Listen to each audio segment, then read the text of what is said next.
नमस्कार। आज के इस एक्सप्लेनर में हम एक बहुत ही संवेदनशील लेकिन बेहद जरूरी विषय पर बात करने वाले हैं।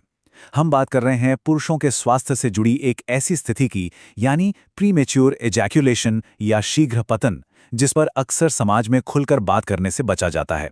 तो आज बिना किसी झिझक के हम इसके प्राकृतिक, जीवन शैली और आयुर्वेदिक समाधानों का एकदम वैज्ञानिक और निष्पक्ष विश्लेषण करेंगे। चलिए सीधे विषय में उतरते हैं।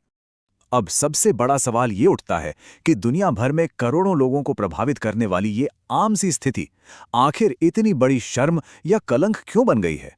सच तो ये है कि ये महज एक शारीरिक समस्या है, कोई हौवा नहीं। जब हम इसके बारे में वैज्ञानिक ढंग से बिना किसी शर्मिंदगी के खुलकर बात करते हैं ना, तभी सही समाधान के दरवाजे खुलते हैं। तो इस विश्लेषण में हमारा फ्लो कुछ ऐसा रहेगा। सबसे पहले हम समस्या और उसके समाधान को समझेंगे, फिर रसोई में मौजूद औषधियों पर नजर डालेंगे, उसके बाद वाजीकरण और आयुर्वेद के विज्ञान को डिकोड करेंगे, फिर जीवन शैली और व्यायाम की अहमियत देखेंगे और अंत में धैर्य और चिकित्सकीय सलाह पर बात करेंगे। चलिए बिना समय गवाए भाग 1 से शुरू करते हैं, समस्या और समाधान। देखिए, इस बात को समझना बहुत जरूरी है कि ये समस्या दुनिया भर में करोड़ों लोगों को प्रभावित करती है। लेकिन इसका मतलब ये बिल्कुल नहीं है कि वैवाहिक जीवन की खुशियों से समझौता कर लिया जाए। बिल्कुल नहीं। इसे पूरी तरह से मैनेज किया जा सकता है, और वो भी प्राकृतिक उपचार और जीवन शैली में छोटे छोटे बदलावों के जरिए। इसके लिए एकदम स्पष्ट और नेचुरल समाधान मौजूद हैं, जिन्हें बस सही तरीके से अपनाने की जरूरत है। अब आते हैं भाग 2 पर, रसोई में मौजूद औषधियां। अगर प्राकृतिक समाधानों की बात करें तो हमारी शुरुआत हमारी अपनी रसोई से ही होती है। सबसे पहले बात करते हैं लहसुन की। यह सिर्फ खाने का स्वाद नहीं बढ़ाता, बल्कि इसका बायोलॉजिकल मैकेनिज्म बहुत ही सीधा और असरदार है। रोज सुबह खाली पेट लहसुन की बस 2-3 कलियां चबाने से शरीर में रक्त संचार यानी ब्लड सर्कुलेशन में जबरदस्त सुधार होता है, और बेहतर ब्लड सर्कुलेशन का सीधा असर ओवरऑल स्टैमिना पर पड़ता है।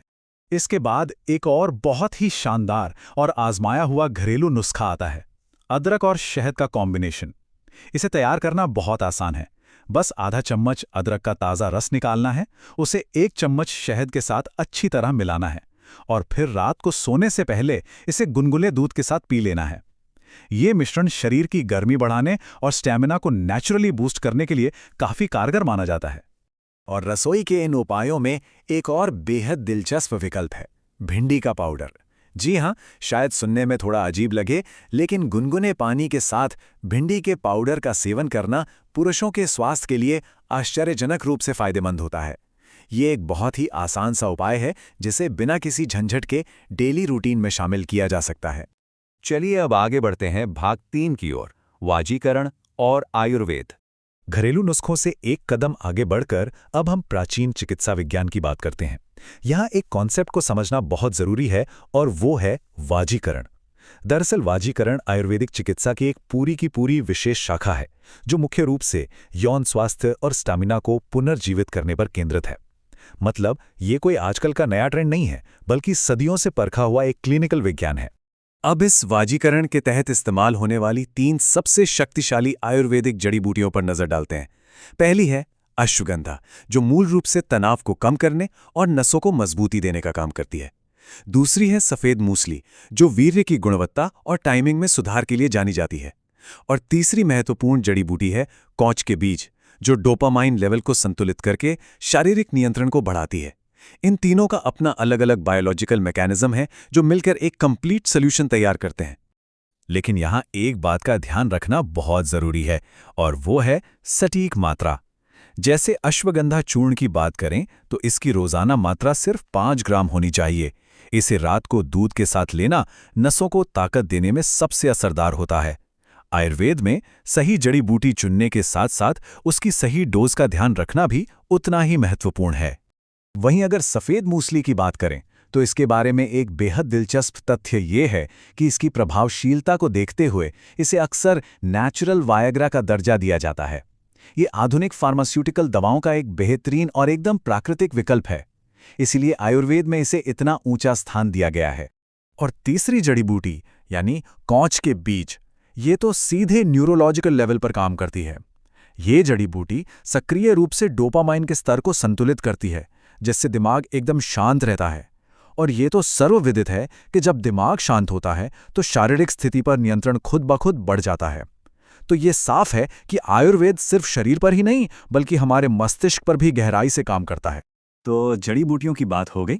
अब आते हैं भाग 4 पर, जीवन शैली और व्यायाम। इस विषय को समझते हुए एक बहुत ही गहरी बात सामने आती है। मानसिक तनाव ही इस समस्या की सबसे बड़ी जड़ है। इस बात की गहराई को थोड़ा महसूस कीजिए। मानसिक चिंता, स्ट्रेस, एंग्जाइटी, इन सब का सीधा और नेगेटिव असर हमारे शारीरिक प्रदर्शन पर पड़ता है। सच तो यह है कि अगर दिमाग ही स्ट्रेस में है तो कोई भी प्राकृतिक या आयुर्वेदिक दवाई अपना पूरा असर नहीं दिखा सकती। इसलिए स्ट्रेस फ्री रहना सबसे पहली शर्त है। तो फिर प्रैक्टिकली क्या क्या किया जा सकता है? बहुत ही बेसिक लेकिन असरदार चीजें हैं। सबसे पहले कीगल एक्सरसाइज का नियमित अभ्यास करना चाहिए, जो पेल्विक फ्लोर की मांसपेशियों को मजबूत बनाती हैं।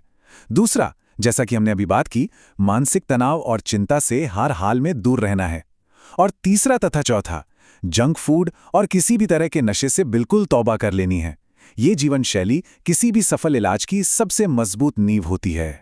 अब हम अपने एक्सप्लेनर के अंतिम हिस्से भाग 5 पर आते हैं, धैर्य और चिकित्सकीय सलाह। देखिए, एक बात एकदम साफ तौर पर समझ लेनी चाहिए कि ये जितने भी प्राकृतिक या आयुर्वेदिक उपचार हैं, ये रातों रात कोई चमत्कार नहीं करते। ये धीरे धीरे और जड़ से काम करते हैं। इनके परिणाम भले ही लंबे समय तक टिकने वाले होते हैं, लेकिन इसके लिए आपको पूरा धैर्य दिखाना होगा। एक सही रूटीन को लगातार फॉलो करना ही असल में सफलता की चाबी है। और हाँ, हालांकि इस एक्सप्लेनर से हमें काफ़ी साइंटिफिक और एजुकेशनल जानकारी मिली है, लेकिन ये याद रखना भी ज़रूरी है कि अगर समस्या बहुत पुरानी है या काफ़ी गंभीर हो चुकी है, तो बिना किसी संकोच के एक योग्य आयुर्वेदिक डॉक्टर से सलाह लेना ही सबसे सही कदम है। अगर घरेलू या सामान्य उपायों से बात नहीं बन रही है, तो प्रोफेशनल क्लिनिकल गाइडेंस को ही हमेशा प्राथमिकता देनी चाहिए। तो अंत में इस पूरी चर्चा का सार क्या निकलता है? सार ये है कि असली स्टैमिना सिर्फ एक शारीरिक क्षमता का नाम नहीं है, बल्कि ये अपने शरीर को हील होने का वक्त देने का धैर्य है और अपने दिमाग को शांत रखने का निरंतर प्रयास है। लेकिन इन सब से भी बढ़कर, क्या हम एक समाज के रूप में ऐसी आम स्वास्थ्य समस्याओं पर छाई सदियों पुरानी इस चुप्पी को तोड़ने का साहस जुटाने के लिए तैयार हैं? इस सवाल पर विचार जरूर कीजिएगा।